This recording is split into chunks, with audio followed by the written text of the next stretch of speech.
João capítulo 16, verso 8, nos diz o seguinte: quando ele vier, convencerá o mundo do pecado, da justiça e do juízo.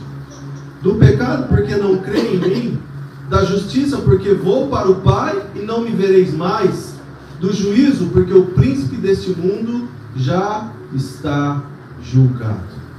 Amém? Essa é a poderosa e santa palavra do Senhor. Uma palavra que penetra os nossos corações, mas não somente penetra os nossos corações, como tem poder de fazer com que seja discernido tudo no nosso interior. Quem é capaz de discernir todas as coisas no nosso interior? É somente a palavra de Deus, pela ação poderosa do Espírito Santo de Deus. Então, há uma obra do Espírito Santo que é a obra de convencimento. Há uma tentativa humana. E quantos de nós nos inconformamos com atitudes, com palavras, com posicionamentos, com comportamentos de pessoas que nós amamos, mas também de outras pessoas que nós observamos, e muitas vezes nós queremos convencer as pessoas de que elas estão erradas, queremos convencer as pessoas de que elas precisam fazer diferente, nós queremos tirar as pessoas de um lugar que nós estamos vendo que ela não pode ficar, que o final desse lugar é morte, e nós estamos fazendo todos os esforços que são possíveis para convencer essa pessoa que ela está no caminho errado.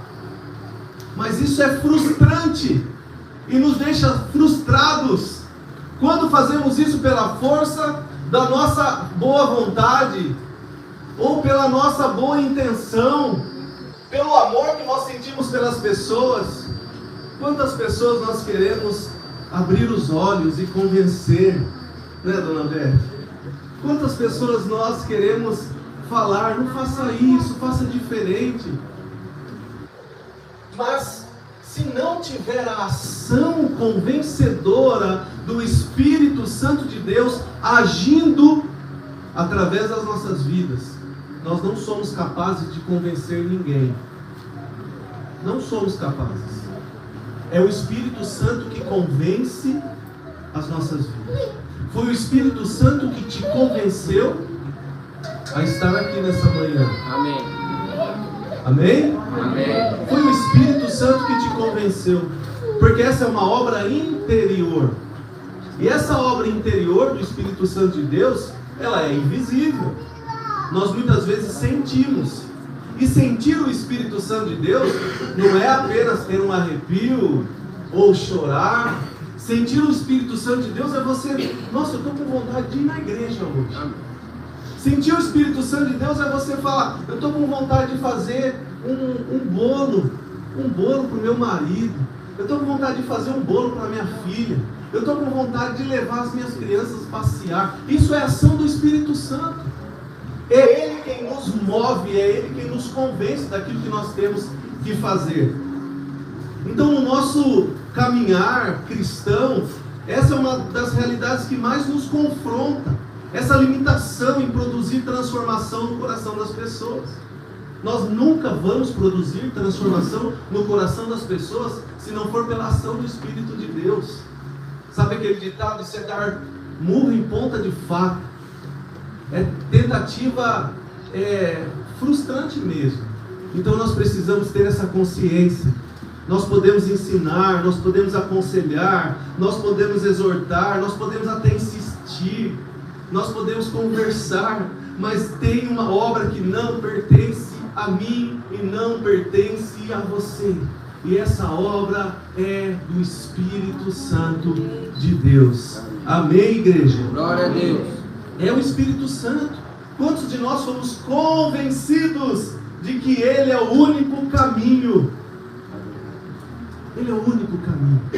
Nós somos convencidos disso. Não há outro caminho. Não há outro Deus. Então, a natureza do convencimento do Espírito é algo que existe e que se move. uma natureza que é dele.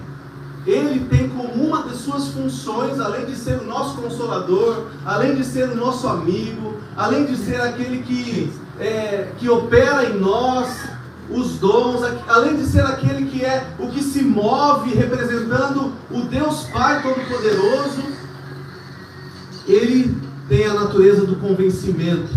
O termo convencer significa expor, confrontar e levar a consciência da verdade.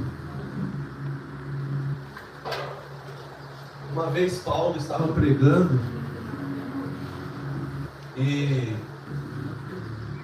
uma mulher com espírito de adivinhação começou a falar: esses homens são homens de Deus.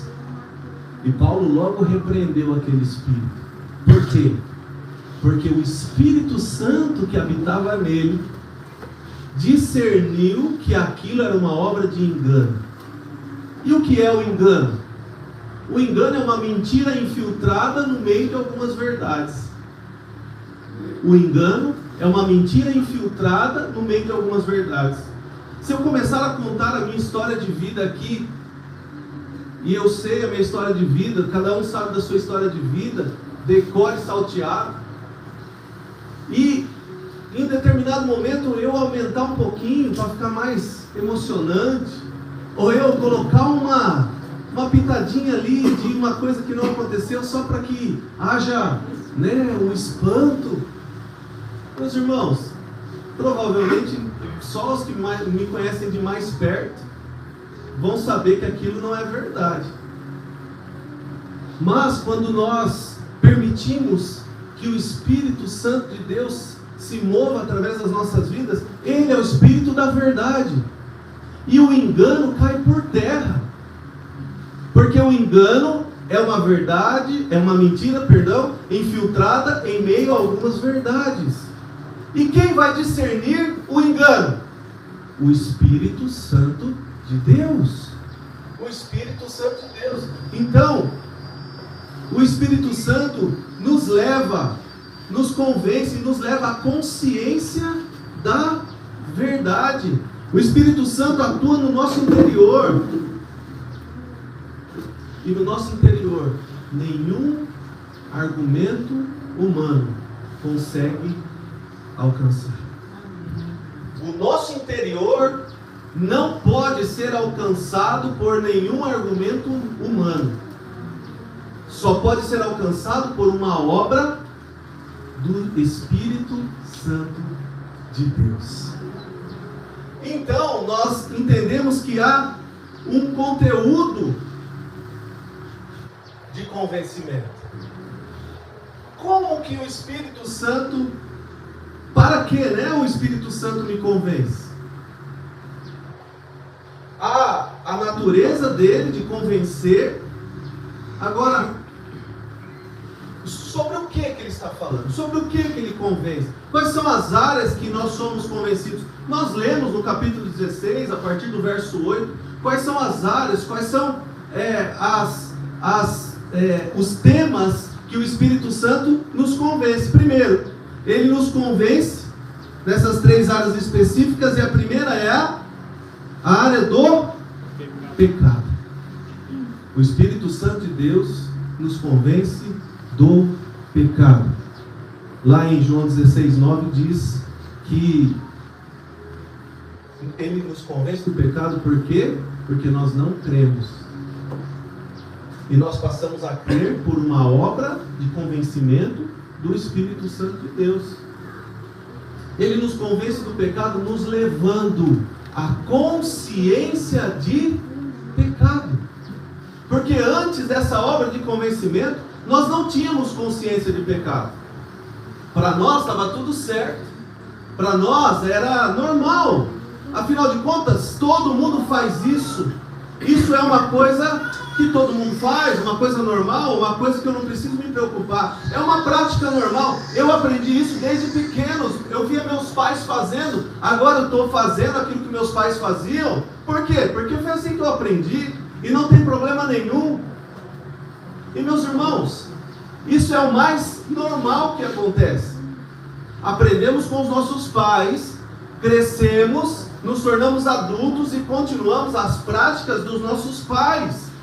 Até que há uma intervenção. Aleluia! Há uma intervenção. E essa intervenção é a obra de convencimento do Espírito Santo de Deus, que nos leva à consciência de pecado. Opa, peraí, os meus pais faziam isso e estava tudo bem, eu estou fazendo isso, mas algo dentro de mim está falando que isso está errado. No princípio, Deus criou os céus e a terra, Gênesis 1:1, e a terra era sem forma e vazia, e o Espírito do nosso Deus pairava sobre a face das águas. E disse Deus: haja luz, e houve luz.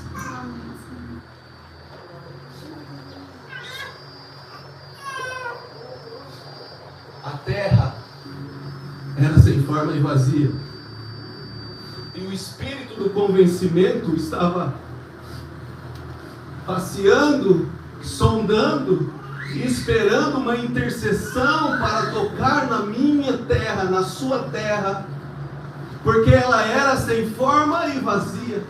Então, quando há o toque do Espírito Santo de Deus, há a chegada da luz. E a luz, quando ela é acesa sobre as nossas cabeças, nós começamos a enxergar todas as coisas que antes estavam fora do lugar.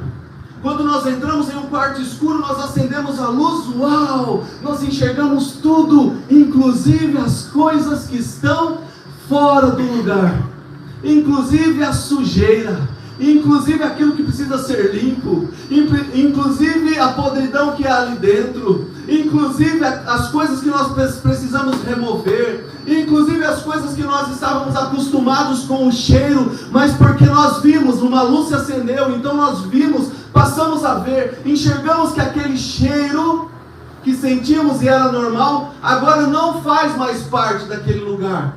Por quê? Porque há uma coisa podre ali dentro e nós precisamos tirar. Ele nos convence do pecado e nós precisamos diferenciar o que é condição de pecado e o que são atos de pecado. Condição de pecado: todos pecaram e destituídos estão da glória de Deus. Todos pecaram. No início eu ficava pensando assim: mas vou me arrepender por quê? Eu não tenho mais pelo que me arrepender. Está tudo certo já, minha vida está tudo certo. As pessoas falavam: você precisa se arrepender. Eu falei: me arrepender do quê? Por quê? Porque a minha consciência de pecado estava sendo desenvolvida. Eu tinha como referência os meus pais, eu tinha como referência os meus amigos, eu tinha como referência a turma que eu convivia, eu tinha como referência a rua da minha casa, eu tinha como referência as famílias dos meus vizinhos. Então eu falava: mas o que está errado? O que eu preciso mudar? Por que estão falando que eu preciso me arrepender? E às vezes a gente nasce em um berço cristão e a gente acha que não precisa se entregar para Cristo, porque afinal de contas eu não tenho do que me arrepender. Todos pecaram e destituídos estão da glória de Deus. Condição, nós nascemos nessa condição e precisamos chegar ao arrependimento. Nós só chegaremos ao arrependimento se entendermos a santidade de Deus. E para entender a santidade de Deus, nós precisamos de uma ação poderosa do Espírito Santo de Deus no nosso interior, nos convencendo de quem nós somos, da onde viemos, para onde o Senhor quer nos levar. E essa condição é uma condição que nós herdamos dos nossos pais que pecaram, dos nossos pais Adão e Eva, que pecaram. Uma condição. Mas aí nós somos convencidos que precisamos nos arrepender dessa condição, nos arrependemos, passamos então a viver uma vida buscando a santidade, buscando a purificação, buscando agradar ao Senhor, porque agora nós estamos andando com Deus. Foi feita uma obra de convencimento no meu interior. Então, não é mais a condição do pecado, mas agora são os atos de pecado. E atos de pecado precisam ser, depois que nós nos arrependemos da condição, agora os atos precisam ser acidentes que acontecem na nossa caminhada. Não pode ser algo normal. Nós não podemos nos conformar com o pecado. Nós não podemos ter amizade com o pecado. Nós não podemos flertar com o pecado. Nós não podemos nem chegar perto dele. Fugir da aparência do mal nos orienta a palavra de Deus. Então, os atos de pecado precisam ser acidentes, que quando eles acontecem, nós vamos nos arrepender imediatamente. Porque se não nos arrependermos imediatamente, nós seremos levados a coisas ainda piores, a coisas ainda maiores, porque um abismo chama outro abismo. Então nós nos arrependemos e continuamos a nossa caminhada juntinho com o Espírito Santo de Deus. Amém? Mas ele também nos convence da justiça. Ele nos convence da justiça, porque eu vou para o Pai. O Espírito aponta para o padrão divino revelado em Cristo. Qual é o nosso padrão de justiça? O nosso padrão de justiça é aquilo que nós queremos ganhar? O nosso padrão de justiça é aquilo que nós esperamos ter? O nosso padrão de justiça são os resultados, ou aquilo que vai resultar de uma obra que nós fazemos? Ou o nosso padrão de justiça foi revelado em Cristo? O nosso padrão de justiça foi revelado em Cristo. E Cristo é a nossa maior referência. O que é justiça? Justiça é bondade.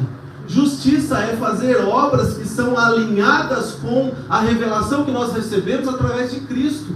O que a palavra nos orienta? É o que está ligado à palavra de Deus. A justiça, ela sempre estará ligada à revelação através de Cristo. Por quê? Porque a nossa própria justiça na palavra é comparada como um trapo de imundície. E um trapo de imundície eram as ataduras, as faixas que enfaixavam os leprosos. Portanto, a nossa justiça, ela cheira mal. A nossa justiça, ela apodrece. A nossa justiça, ela não é suficiente para curar, ela não é suficiente para gerar as cicatrizes que são necessárias. A nossa justiça é falha. Agora, se nós formos entendermos que somos convencidos do Espírito Santo, ou pelo Espírito Santo, da justiça, nós entenderemos que, através da palavra, nossos atos serão atos de justiça. A partir da palavra, nossos atos serão atos de justiça. A partir da palavra, as nossas falas serão falas de justiça. A partir da palavra, nós não vamos querer levar vantagem em todas as coisas, mas nós seremos justos. Você vai negociar um carro, e aí você começa a contar a história. Você quer levar vantagem. Você começa a contar um monte de história para levar vantagem. Tem gente que até adultera as coisas do carro, para o carro aparentemente parecer melhor. E aí você fala, não, é esse preço mesmo, estou fazendo preço justo. Justo aonde? Justiça carregada de mentira não é justiça. Justiça carregada de mentira não é bondade. Justiça carregada de mentira é engano.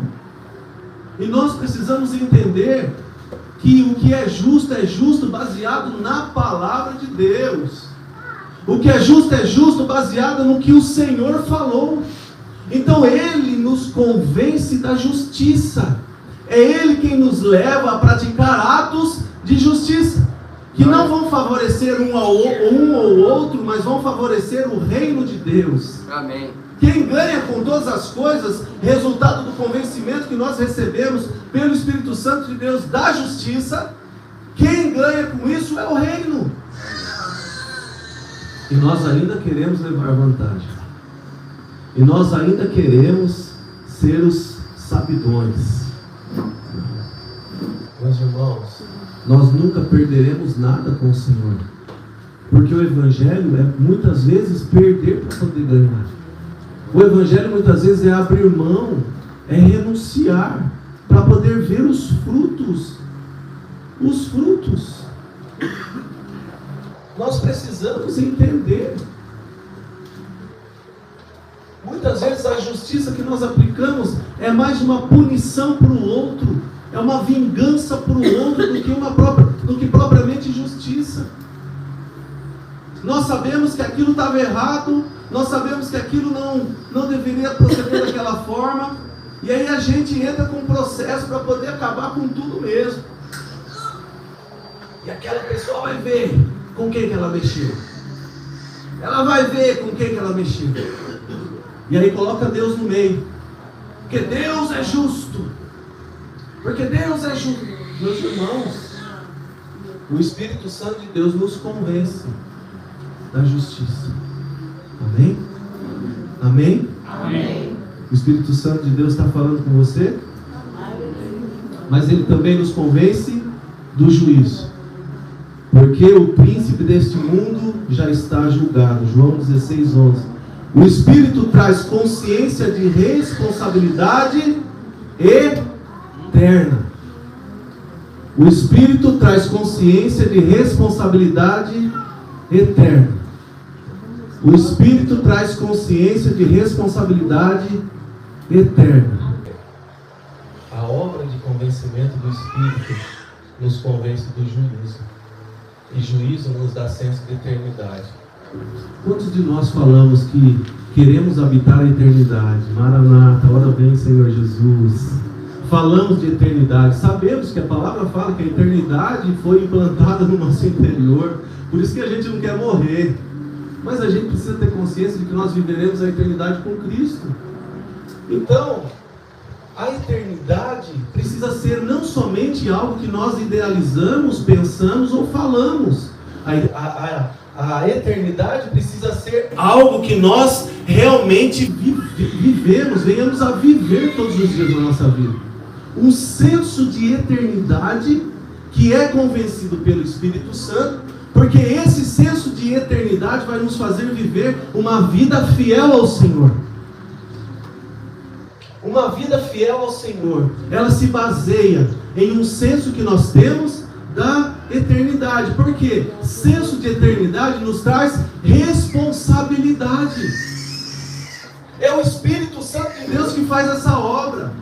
Nos é dada a responsabilidade. Essa responsabilidade, ela precisa ser vivida intensamente, meus irmãos. Responsabilidade com o que é eterno. O que é eterno? Carros são eternos.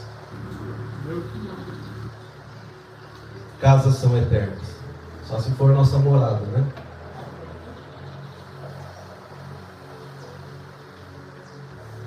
O que é eterno? Pessoas são eternas. E qual o compromisso que nós temos tido, a responsabilidade que nós temos tido com pessoas? Porque o reino de Deus não é sobre coisas. O reino de Deus é sobre pessoas. E nós precisamos mudar o nosso jeitão. A forma que nós tratamos, a forma que nós pensamos, a forma que nós agimos em relação às pessoas. Responsabilidade eterna. É um convencimento operado pelo Espírito Santo de Deus que nos convence do juízo eterno. Então, esse senso de eternidade vai nos trazer essa responsabilidade em que agora nós entendemos que pessoas são importantes, que pessoas têm valor. Existem meios utilizados pelo Espírito de Deus. Pode mudar essa figura. Existem meios utilizados pelo Espírito Santo de Deus para nos convencer. Que nós podemos chamar de instrumentos divinos para o confronto espiritual. Instrumentos divinos para o confronto espiritual. Quais são os meios que o Espírito Santo usa para nos convencer? Ele usa a palavra de Deus. Hebreus capítulo 4, verso 12 fala que a palavra de Deus ela é viva e eficaz, mais penetrante do que espada alguma de 2 gumes, capaz de separar alma e espírito, juntas e medulas, e discernir o coração e a mente do homem, o que é capaz de penetrar o mais profundo do nosso ser, separar alma e espírito. Você sabe separar alma e espírito? Eu vivo fazendo confusão. Não, isso é da alma, isso é do espírito. Mas eu também não entro nessa paranoia de ficar pensando. É o Espírito Santo de Deus que faz toda essa divisão e nos dá esse discernimento. Mas é a palavra quem faz a separação de alma e espírito. Então nós precisamos entender que há uma obra de convencimento pela palavra. A palavra anunciada, a palavra pregada, a palavra lida. Por isso leia, estude, medite e pratique a palavra de Deus. Porque é ela que vai nos levar a desconstruir muitas coisas que nós construímos referenciados em coisas que são distorcidas da palavra. Mas também, além da palavra de Deus, pessoas são levantadas. 2 Samuel capítulo 12 vai falar de Natã e Davi. Natã e Davi. Vamos ler. 1 Samuel capítulo 12. Uma história bem conhecida. Vamos lembrar essa história. Então disse Samuel, 2 Samuel,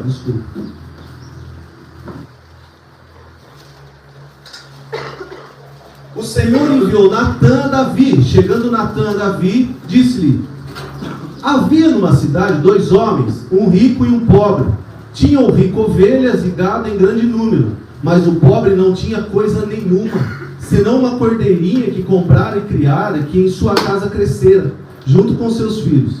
Comia do seu bocado, do seu copo bebia, dormia nos seus braços e a tinha como filha. Vindo um viajante ao homem rico, não quis esse tomar suas ovelhas e do gado para dar de comer ao viajante que viera a ele, mas tomou a cordeirinha do homem pobre e a preparou para o homem que lhe havia chegado. Então o furor de Davi se acendeu sobremaneira contra aquele homem e disse a Natã: tão certo como vive o Senhor, o homem que fez isso deve ser morto, e pela cordeirinha restituirá 4 vezes, porque fez tal coisa e porque não se compadeceu. Então disse Natã a Davi: tu és o homem. Assim diz o Senhor, Deus de Israel: eu te ungi rei sobre Israel, e eu te livrei das mãos de Saul. Dei-te a casa do teu Senhor e as mulheres de teu Senhor em teus braços, e também te dei a casa de Israel e de Judá. E se isso fora pouco, eu teria acrescentado tais e tais coisas. Porque, pois, desprezaste a palavra do Senhor, fazendo o que era mal perante ele? A Urias, o Heteu, feriste a espada, e a sua mulher tomaste por mulher, depois de matar com a espada dos filhos de Amon. Agora, pois, não se apartará a espada jamais da tua casa, porquanto me desprezaste e tomaste a mulher de Urias, o Heteu, para ser tua mulher. Assim diz o Senhor: eis que da tua própria casa suscitarei um mal sobre ti, tomarei tuas mulheres à tua própria vista, e as darei ao teu próximo, o qual se deitará com elas, em plena luz desse sol, porque tu o fizeste no oculto, mas eu farei isto perante todo Israel e perante o sol. Então disse Davi a Natã: pequei contra o Senhor. Disse Natã a Davi: também o Senhor te perdoou o teu pecado, não morrerás. Mas posto que com isso deste motivo a que blasfemassem os inimigos do Senhor, também o filho que te nasceu morrerá. Então Natã foi para a sua casa. Davi queria matar o homem, e o homem era ele. Quantas vezes nós queremos matar, nós queremos julgar, nós queremos acabar com a vida do outro, sendo que nós estamos fazendo ainda pior. Então, o Senhor, pela ação do Espírito Santo, Ele usa pessoas para nos confrontar. Quem são as pessoas que Ele usa para nos confrontar? Quem Ele quiser. Ah, mas quem que esse cara pensa que é? Ele nem conhece a palavra e está falando isso? Mas o Senhor conhece. E o Senhor usa quem Ele quiser. O Senhor usa quem Ele quiser. O Senhor usou uma mula. O Senhor usou uma mula na história de Balaão. E muitas vezes nós não queremos dar ouvidos ao que o Espírito está nos falando, porque nos achamos melhores do que outros. E isso é algo grave na humanidade.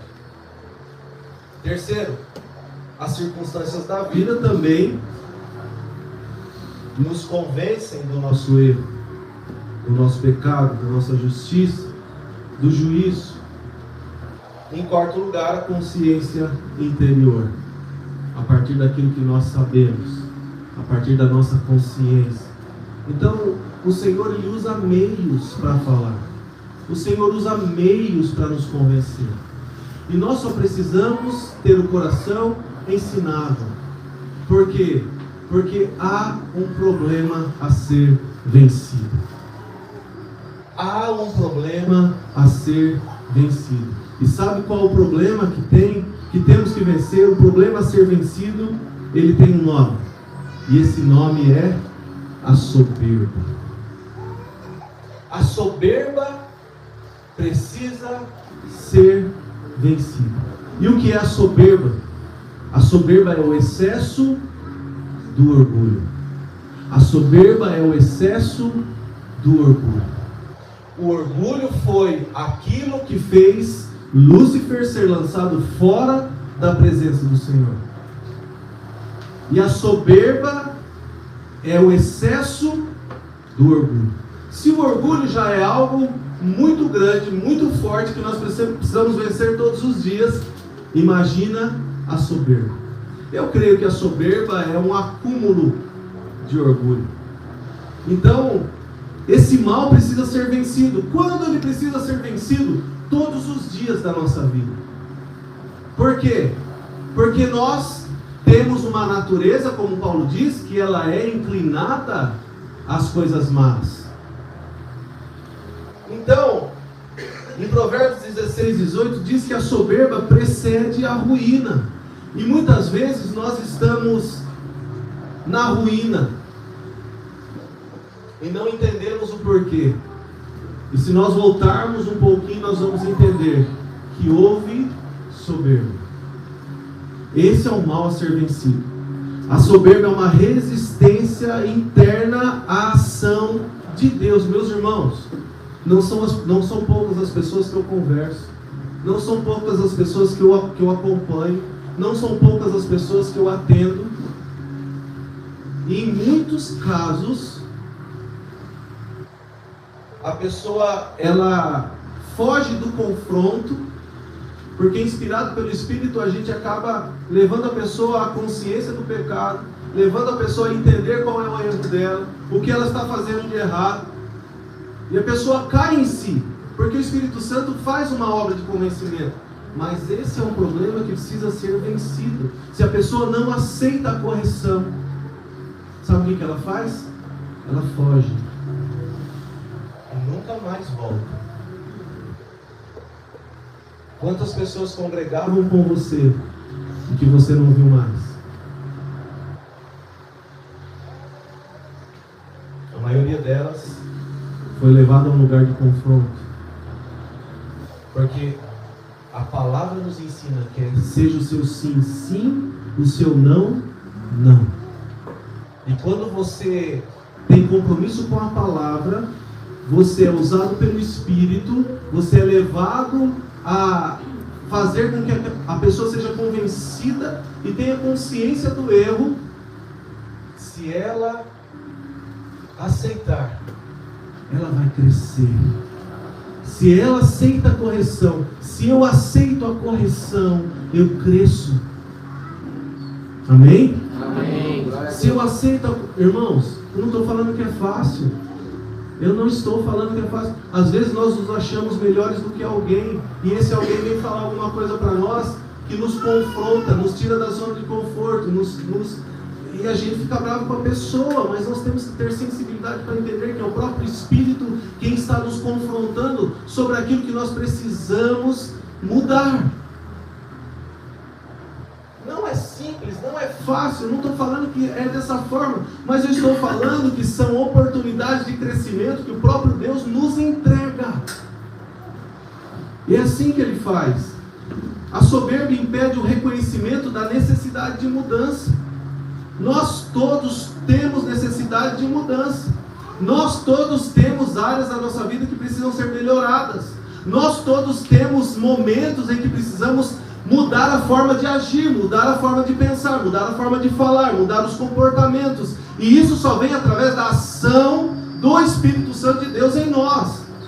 Mas a soberba, ela impede o reconhecimento da necessidade que nós temos de mudar em determinadas áreas. Impede.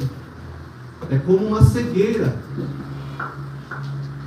A soberba bloqueia a capacidade de ouvir, aprender e se submeter. Ah, mas eu não vou me submeter, então você não vai crescer. Em todo lugar, em todo território, nós falamos isso para as crianças, né? Em todo território existe um líder. Em todo território existe um líder, mas também existem regras. Em todo território existe um líder, existem regras e existe uma ordem. Quando nós não nos submetemos à liderança, às regras e à ordem desse território, nós vamos sofrer. Nós vamos impedir aquilo que o Senhor tem para fazer nas nossas vidas, porque importa que o Senhor nos transforme e faça uma obra na nossa vida, para que depois Ele faça através da nossa vida. Então nós precisamos ter essa consciência. E aí, eu vou lembrar você que eu já até preguei sobre isso, que nós precisamos entender as jurisdições. Existem as jurisdições, por exemplo. A jurisdição é um ambiente, é um território em que existem regras. Qual que é a jurisdição da energia elétrica? É a área em que ela atua. Então, eu sei que se eu colocar a mão no fio desencapado, eu quebrei uma regra daquele ambiente, daquele território. E qual que é a consequência? Choque elétrico. E dependendo do tamanho do choque, leva até a morte. Leva até a morte. A pessoa é torrada no fio. Não é assim? Essa é a jurisdição da energia elétrica. Mas existem as jurisdições relacionais. Que eu me lembro que quando eu preguei sobre isso, eu usei o Itamar como exemplo. Por quê? Porque eu vou na casa dele e quem é o líder da casa dele é ele. Eu não posso desrespeitar as regras da casa dele, embora ele me dê liberdade para ficar lá. Eu não posso desrespeitar as regras da casa dele. Eu vou me dar mal, vou ter problemas. Mas ele entende que eu sou o pastor da igreja, embora ele seja o meu sogro. Jurisdições. Troca-se a jurisdição. Eu estou na escola todos os dias com a minha esposa. E aqui ela é a presidente da escola. Eu preciso ouvir o que ela tem para me dar de direção, porque ela é a presidente da escola. Se eu achar que aqui eu vou ser... Não, você tem que me respeitar porque eu sou seu marido. Não, aqui eu sou o capelão da escola. Ela me dá as direções e eu vou fazer conforme a direção veio. Agora, quando chega em casa, se ela quiser falar, você não fez o que... Opa, para. Aqui eu sou o cabeça. Mudou a conversa. Estou sendo claro? Amém? Amém. Então, nós precisamos entender as jurisdições. Os territórios, eles têm regras. Os territórios, eles têm ordem. Eles têm liderança em todo o território. Senão não funciona. O Senhor estabeleceu mandamentos. O Senhor estabeleceu leis. Então, se nós, no nosso relacionamento com Deus, quebrarmos alguma lei, nós vamos ter problema como consequência. Então, em todos os ambientes há jurisdição. Na alimentação, tem jurisdição. Na escola, tem jurisdição. No esporte, tem jurisdição. Em todos os ambientes. Agora, se eu não entender que dentro de uma jurisdição, eu preciso me submeter, eu vou ter problemas. Então, quando eu entendo que a obra do Espírito Santo, ela é uma obra de convencimento, que a soberba é um problema que impede o convencimento, que impede o meu próprio crescimento, porque o Espírito está me falando, eu até sou convencido, mas se eu não tiver atitude de mudança, eu tenho a liberdade de escolher. O Espírito me convence, mas se eu não tiver a atitude de mudança, nada vai acontecer. E o grande problema é a soberba. Então, o que bloqueia a capacidade de ouvir, aprender e se submeter é a soberba. É a dificuldade de submissão. Nós precisamos entender as hierarquias que há nos lugares. Nós precisamos entender a obra que Ele faz. A soberba, ela se manifesta sutilmente. Ela se manifesta sutilmente. Nós precisamos detectar. Então, muitas vezes nós nos achamos melhores do que outros. E por achar... E gente, meus irmãos, queridos, amados do meu coração, vão ter áreas da nossa vida que nós vamos ser melhores que os outros. Vão ter habilidades que nós vamos ter melhor do que o outro. Vão ter definições, consciência, vão ter estudos que nós fizemos. Nós temos doutores aqui. Então nós sabemos que nós podemos, naquela área, nós somos de fato. Mas um título que eu tenho não me torna melhor do que o outro, a ponto de eu desprezar o outro e achar que eu sou melhor em tudo. Isso é o quê? Isso é soberba. E se eu não estiver sensível para ouvir a voz do Espírito, o que vai acontecer comigo? Ruína, porque a soberba precede a ruína. Então, quando nós temos o senso de eternidade, há uma responsabilidade sobre nós.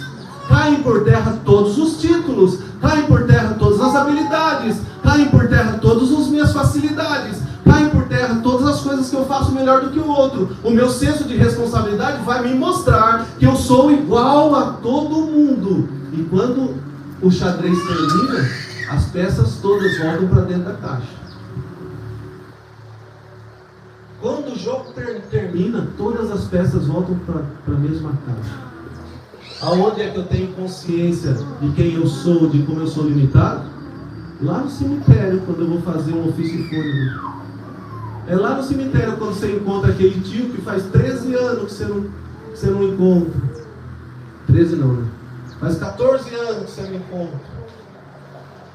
É lá. É lá que você vai ter essa consciência. Nossa, como nós não somos nada mesmo. Você não ouve essas conversas no cemitério? Nós não somos nada mesmo. Você viu? Cheio de saúde aí. Nossa, nós somos limitados mesmo, né? Aí você faz o apelo.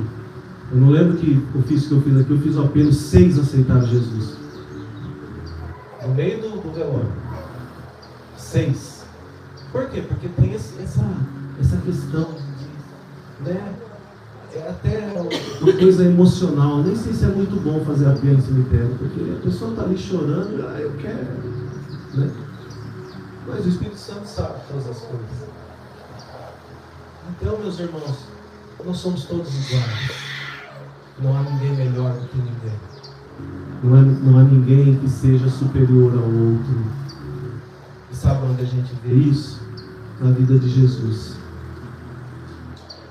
As consequências do endurecimento do coração, lá em Provérbios 29:1 diz o seguinte: o homem que muitas vezes repreendido endurece a serviço, será quebrantado de repente sem que haja cura. Esse quebrantado não é o quebrantado que Davi fala no Salmo 51. Esse quebrantado é quebrado mesmo. O Senhor vai quebrar sem que haja cura. A resistência contínua conduz ao endurecimento. Um coração endurecido perde a sensibilidade de ouvir o Espírito, permanece no ambiente, mas não é transformado, ouve, mas não responde, participa, mas não se rende. É o crente frio, o crente geladeira. Ele vem, bate o cartão, vai embora. A palavra não entra, não penetra, não há liberdade para o Espírito Santo agir. Então todo domingo ela está aqui. Aí você perguntasse, como você está com Jesus todo? Domingo eu estou na igreja. Não é isso que eu estou perguntando. Eu quero saber a sua vida lá, na sua casa. Como você tem tratado sua esposa, como você tem tratado seus filhos. Homens que aqui estão e que têm filhos, Você é sacerdote do seu lar, e você não é só provedor financeiro. O sacerdote é aquele que provê todas as áreas, principalmente a espiritual. Você é responsável por levar a sua família para um culto doméstico. Você é responsável para levar a sua família aos pés do Senhor. Nós todos somos sacerdotes. Mas o homem, ele recebeu autoridade para fazer diferença a partir da sua casa. E é uma responsabilidade grande que nós temos. Ah, e a mulher, você viu a mulher? A palavra fala que a mulher tem que ser submissa ao marido. Que tarefa árdua. A palavra fala que o homem tem que amar a mulher como Cristo amou a igreja e se entregou por ela. Um amor sacrificial. Eu tenho que morrer para mim mesmo, para poder servir a minha esposa. Então, nós não estamos em uma competição para ver qual a tarefa pior, ou qual é a menos difícil. Nós só estamos entendendo que há uma ordem no mundo espiritual. E nós precisamos respeitar, porque a nossa resistência através da soberba nos conduz ao endurecimento, e esse coração endurecido perde essa sensibilidade que é tão necessária para que a gente ouça as instruções do alto. Nós permanecemos no ambiente, mas nós não somos transformados. Por quê? Porque nós não queremos. Porque a soberba ainda está ali. Nós ouvimos, mas não damos nenhum tipo de resposta. Nós participamos, mas não nos rendemos. Eu me rendo sim, eu ergo a mão toda vez que eu estou cantando. A rendição é do coração. Amém? Amém. O nosso maior modelo é Cristo. Porque Filipenses 2, 7 e 8 diz que a si mesmo ele se humilhou. Cristo é o padrão absoluto de submissão. Nossa, mas ele é rei. Pois é, para que ele recebesse toda a autoridade me foi dada nos céus e na terra. Para que ele recebesse toda a autoridade, ele precisou ser submisso. A submissão é a matéria-prima da autoridade espiritual. É a matéria-prima da autoridade espiritual. Jesus recebe o centurião romano. E o centurião fala: meu servo está em casa, está enfermo. Se o senhor der uma palavra, ele será curado. Não, vamos lá. Não, Senhor, o senhor não precisa ir lá. Porque eu tenho autoridade, estou debaixo da autoridade. Se eu disser para os meus... para quem está abaixo de mim, vão, eles vão. Se eu disser vem, eles vêm. E está tudo certo. Se o senhor der uma palavra, ele será curado. Jesus fala: não vi fé tamanha em Israel. E ele dá uma palavra e o servo dele é curado. O que nós aprendemos nessa história? Que a autoridade não é dada para que a gente ache que é melhor que o outro. Primeiro, a autoridade só vem através da submissão. O centurião reconhecia que ele era autoridade, mas que ele tinha autoridade sobre ele. Ele era submisso à sua autoridade. Segundo, a autoridade nos é dada para servir. Ele estava ali diante de Jesus pela causa do seu servo. Não era para sua autopromoção. A autoridade é para o outro, para servir o outro, para abençoar o outro. A matéria-prima da autoridade é a submissão. Eu só vou ter autoridade se eu reconhecer a autoridade. Cristo é esse padrão absoluto de submissão. Sendo Deus, ele escolheu se humilhar. Sendo Deus, ele escolheu se humilhar. Sabe o que acontece? Sabe o que acontece? Tem muitas pessoas que andam na soberba, fazendo o contrário do que Cristo fez. Para ser Deus, ele se humilhou. Agora a pessoa se acha Deus para humilhar o outro. Ele é um exemplo supremo de disposição ao ajuste. Quantos têm disposição ao ajuste? Amém. Alguns não têm. Mas está tudo bem. É você e Deus. É você e Deus. Nós temos que ter disposição ao ajuste. Por quê? Porque o ajuste demanda disposição. Disposição. Nós temos que ter disposição. Amém? Amém. A Jesus fazendo assim para mim. Acho que está branco.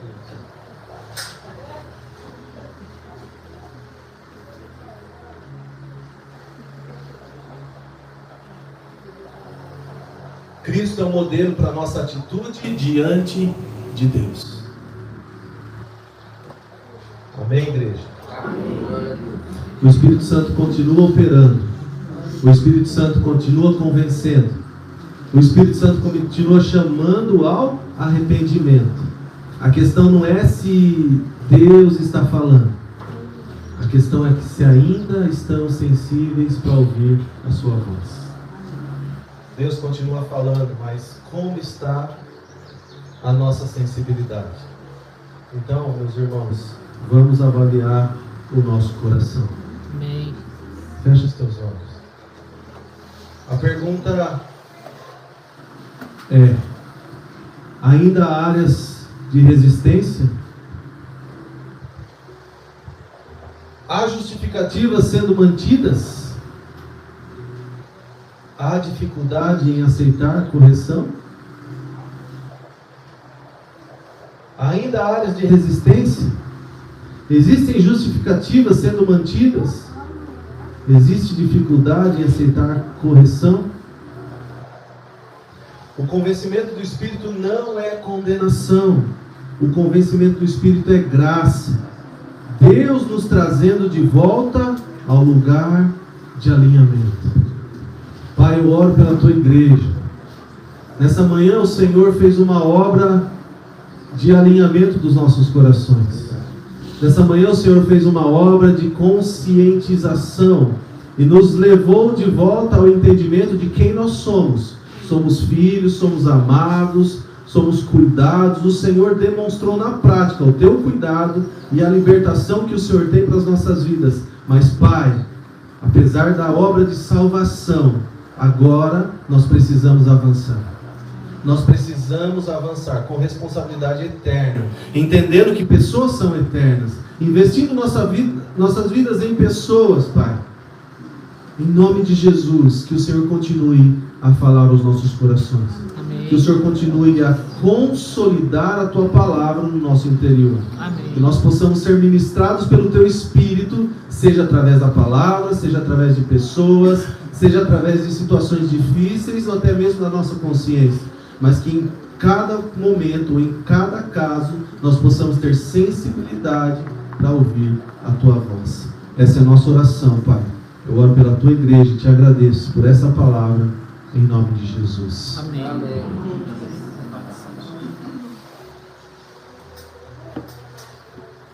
Ele nos convence do pecado, nos trazendo consciência do pecado. Ele nos convence da justiça. Aqui as desculpas acabaram. Eu sempre falo, quem é bom em dar desculpa não é bom em mais nada. Ah não, não é isso que ele fala.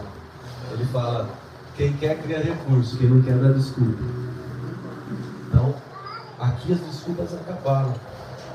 Se nós entendermos a responsabilidade que nós temos, acabaram-se as desculpas. Nós paramos de nos esconder atrás de coisas que antes eram a nossa salvação. E agora nós entendemos que a nossa salvação é nós nos rendermos ao Senhor. Sabe o que o Senhor precisa? O Senhor precisa de uma coisa: corações ensináveis. Amém, igreja? Amém. Graças a Deus.